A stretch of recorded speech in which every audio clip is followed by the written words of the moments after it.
Okay, so to put these two pieces together will help me a lot in the initial stages of just holding the two pieces together while I put the dome on, to see how much extra room I had, and also to make sure that the back and sides would fit snugly around the dome, so there wouldn't be too big of a gap. And then it was really a matter of cutting and or trimming and retrimming of the two side pieces so that they would match up or get as close to each other as possible.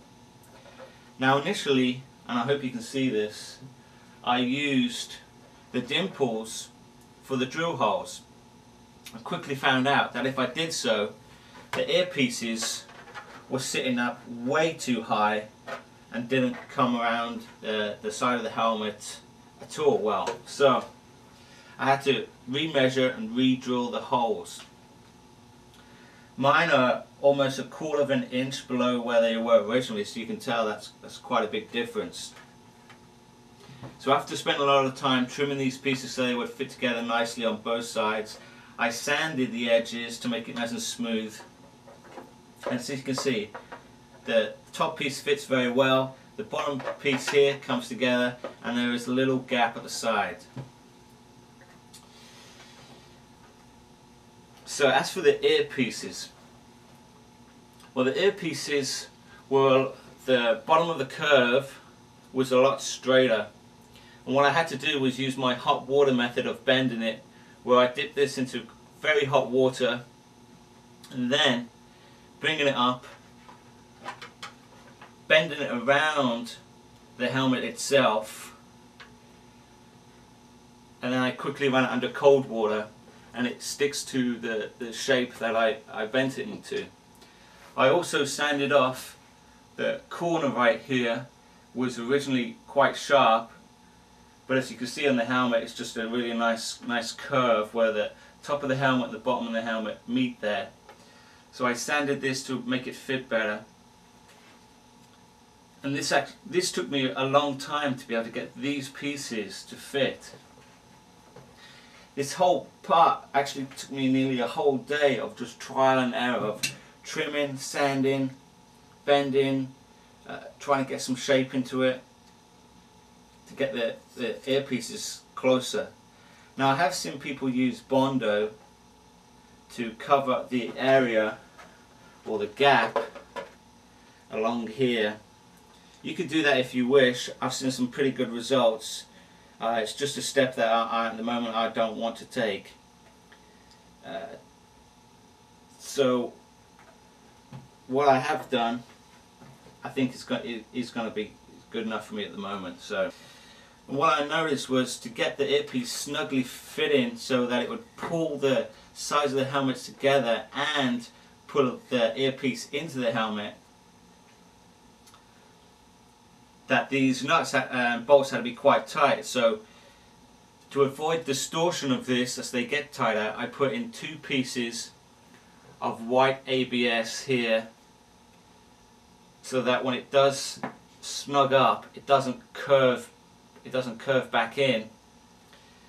So they're like washers to help it from being distorted.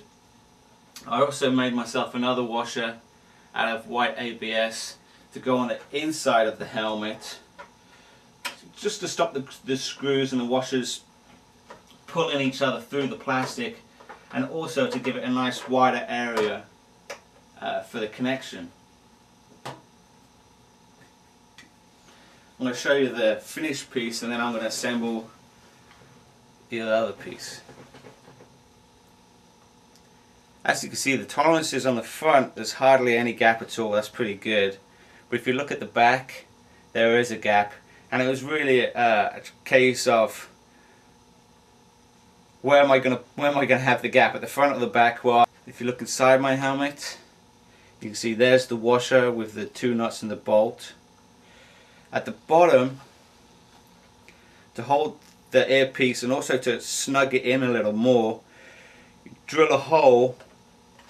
Now unfortunately my 2 pieces here didn't meet, So it only goes through one of the pieces. It goes for the earpiece and the back piece here. And to put pressure on this piece, what I've done is I've made a nice big washer for the inside, and it pushes against those pieces, so it's kind of pulling and pushing at the same time. It's pulling the earpiece in and it's pushing the outside, the front and the back of the helmet, pushing them out to meet up. So there's quite a bit of tension there, and that's why I've used the washers to help spread the load of that tension and also to stop the bolts from coming through. You may have noticed also here I've used this nut and bolt where the bottom of the ear attaches for my battery holder, and I'll show you that in the next part of how to assemble the fan system that I've come up with. But it works as a really nice location for the battery as it keeps the weight balanced in the middle there. So to assemble this, got my earpiece, my 2 washers and my 2 bolts.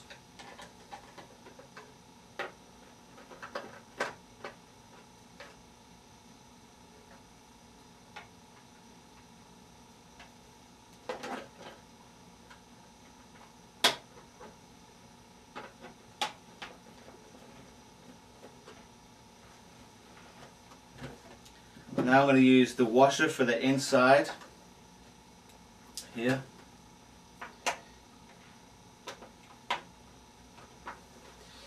That washer just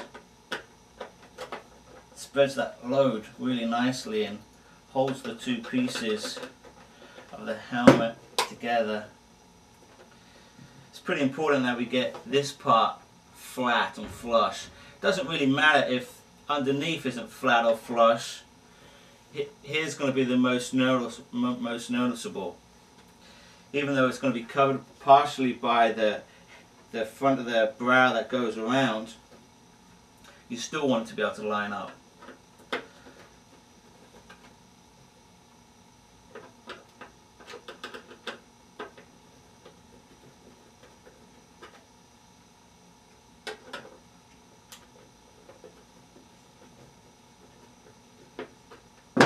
Okay, so there you go. That's the earpiece attached there, and for the bottom, my screw, my bolt.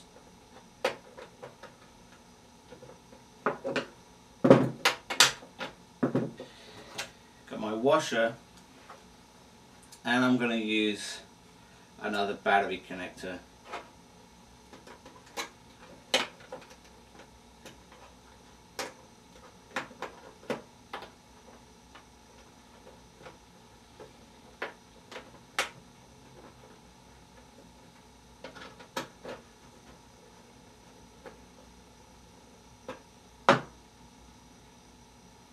Nice thing about these battery connectors is you can just bend them open, and you can also just tighten them back up, and they're pretty springy.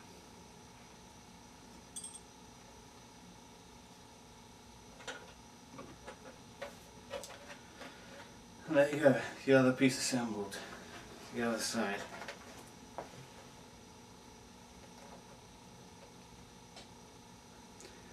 Now you may be lucky with your helmet, maybe there won't be so big a difference in the tolerances of the 2 pieces or even the earpiece mold. You may not have to bend it or shape it too much.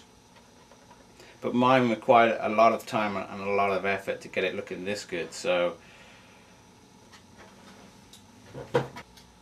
that was part 3.